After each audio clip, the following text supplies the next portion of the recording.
કે જ્યાં જીવ ડૂબે ને ત્યાં જીવ ઉગે.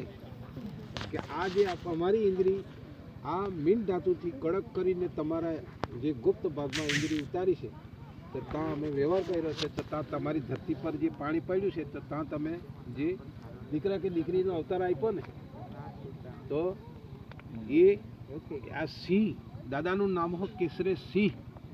શું નામ છે દાદાનું? કેસરે સિંહ. તો આ સિંહ જેવા સિંહના બચ્ચા થઈને આપણે ગભરાયા કરતા હે.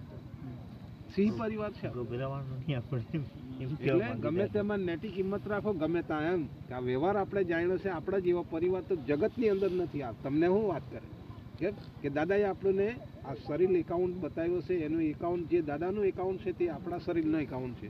તો તેની થકી આ દસ્તાવેજ છે કે તારી પાસે એવા કોઈ ડોક્યુમેન્ટ દસ્તાવેજ આ બે આંખે જોઈ હતું એવો. તો ભગવાન એટલે છિદ્ર એટલે એ કાણું. જો આ કાણું નહીં તો અવતાર નહીં હતું. એટલે કોઈએ ભગવાન જોયો નથી કે કૂતરા બલાડામાં ધોધ ઢાંકણમાં કઈમાં આવ્યો કેવો તો કોઈ માણસમાં આવતો તો કોઈએ જોયો નથી ને ભગવાનનું નામ લિયા કરે. ત્યારે એક ગામમાં મંદિર બનાવે ને ત્યાં સોનાની ચાંદીની લાકડાની માટીની બનાવી મૂર્તિ, તે મૂર્તિ બનાવીને ત્યાં બેહાડ દે. એની પ્રાણ પ્રતિષ્ઠા કરે. એમાં તેમાં જીવ ગાલે પ્રાણ પ્રતિષ્ઠા બ્રાહ્મણને બોલાવીને જીવ ગાલે.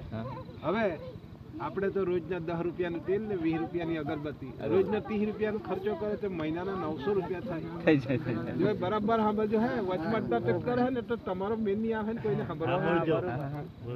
તો રોજના 30 રૂપિયાનો ખર્ચો તો મહિનાના 900, તો 12 નવા કેટલા થાય? 10,000 થઈ જાય. તો કેટલા વર્ષ ગયા કે તું આની પાછળ આ પૈસા લાખલા છે આટલા? કેટલા વર્ષથી પગે લાગતો છે એને? તને નહીં દેખાતું તું એટલે તો તું એ 20 રૂપિયાનું તેલ પૂરીને દીવો હલગાવ્યો ને તાહો આંખ મીચી રહ્યો. તો તું જોયું હું તો ઉપર મોટા મોટા પિત્તળના ઘંટ લટકાવેલા છે. તો આપણું શરીર આવે તો પહેલા માથું આવે બેનો, બરાબર છે ને? હા, બોલાજી ને મોડું દાબીને બેસી રહે તો નહીં મેળ આવે બે. નહીં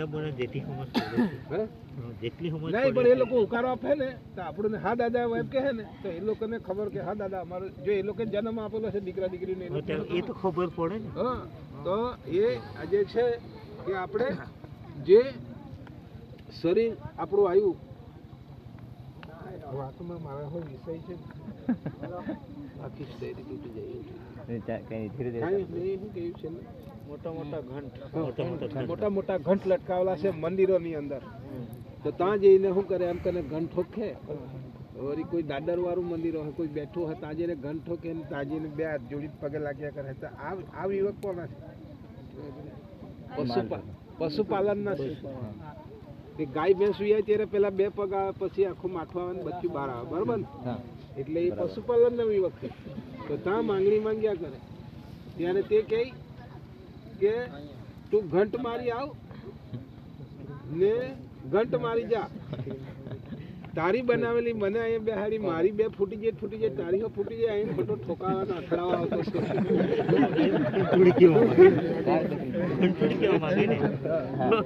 કે મારી ફૂટી જાય તારી ફૂટી જાય, કે અહીંયા ખોટો અથડાવાનો ઠોકાવા આવતો.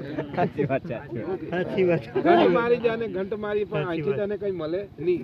હેલો બાપ જો હવારું ઉગ્યો ને એટલે આપણે એને વિવક કરીએ તો 9 પૈસાનો ખર્ચો નથી. આ ધરતી માતાને નમવાથી 9 પૈસાનો ખર્ચો નથી. હવા પવન પાણી પ્રકાશ ધાન્ય કણીને વિયોગ કરવાથી આપણે 9 પૈસાનો ખર્ચો નથી, બરાબર ને? તો આજે દાદાએ આપણને કેવો વ્યવહાર બતાવ્યો અને કેવા વ્યવહાર સાથે આપણે લાગી રહેલા છે. તો આજે આપણે વિચારવા જેવી વાત છે કે દાદા જેવા આવા પુરુષ નહીં આવતા ધરતી પર. તો આપણે અહીંયા આજે કેવી રીતનું જીવન હતું આપણું ને અહીંયા કદાચ આપણું આદિવાસીનું નામ નિશાન લાગે તો નીકળી જતા નહીં ભેગા થતા. તો દાદા આપણામાં જ કેમ આવ્યો ને? દાદા કોણ છે? દાદાનું શરીર હતું આપણા માનવ જેવું. જગત શું સમજીએ આપણા જેવો માણસ છે, કોઈ ભગવાન થોડો છે. ઓકે, આપણા જેવો માણસ છે, કઈ ભગવાન થોડો છે. પણ તને ક્યારે નીકળવાનો છે ઘેરથી ને કેટલા વાગે નીકળવાનું? તો કટાવણ જાય એટલે તને કહી દેતા મોટા દાદા કે આટલા વાગ્યાનો કાલે તૈયાર થતો તો હમણાં આવ્યો બાબલા. સારું, તો દાદાને ત્યાં આપણે જઈએ તો પહેલાં છે ને આ બધી દાદાની તો 600 ખણું વીંગા ખતી બધા હાથ ભાઈ આવ્યા ભાઈ એ લોકો ઉતારતી તો તેવી રીતે એ ખેતીની અંદર ત્યારે છે ને કે બધું કોઈ મહેનત નહીં કરતા એટલે કચરું પાકતું, ત્યાં કણી નહીં પાકતી એટલે પોતપોતાના ઘેરથી કણી લઈ જઈને દાદાને ત્યાં જતા. ત્યારે આ દાદાને છે ને આ દાદાને બધા હસી ઉડાવતા. આ કેસરીસિંહ તો શું કરવાના, આપણું નામ માર ખવડાવવાનો છે જતે દાડે. લોકો એવું સમજે કે બધી સરકારની વાત કરે એટલે માર ખવડાવવાનો છે એવું જગત સમજે એમ. દાદાએ શું પુરાવા બતાવ્યા ખબર છે? દાદાએ બતાવ્યા છે ને પોતાનું આ શરીરનું બંધારણ બતાવ્યું છે કે હા આપણને જો એની તો મને ખબર નથી, પણ હાડકું, લોહી, ચામડું કેમ કેમ બનાવ્યું એ દાદાએ આ લોકોને પુરવાર કરી બતાવ્યું છે. હા, તો આ જે આપણે આ ખેડૂત છે તો આપણા શરીર પર અંગૂઠ છે તે એ કાં આવ્યું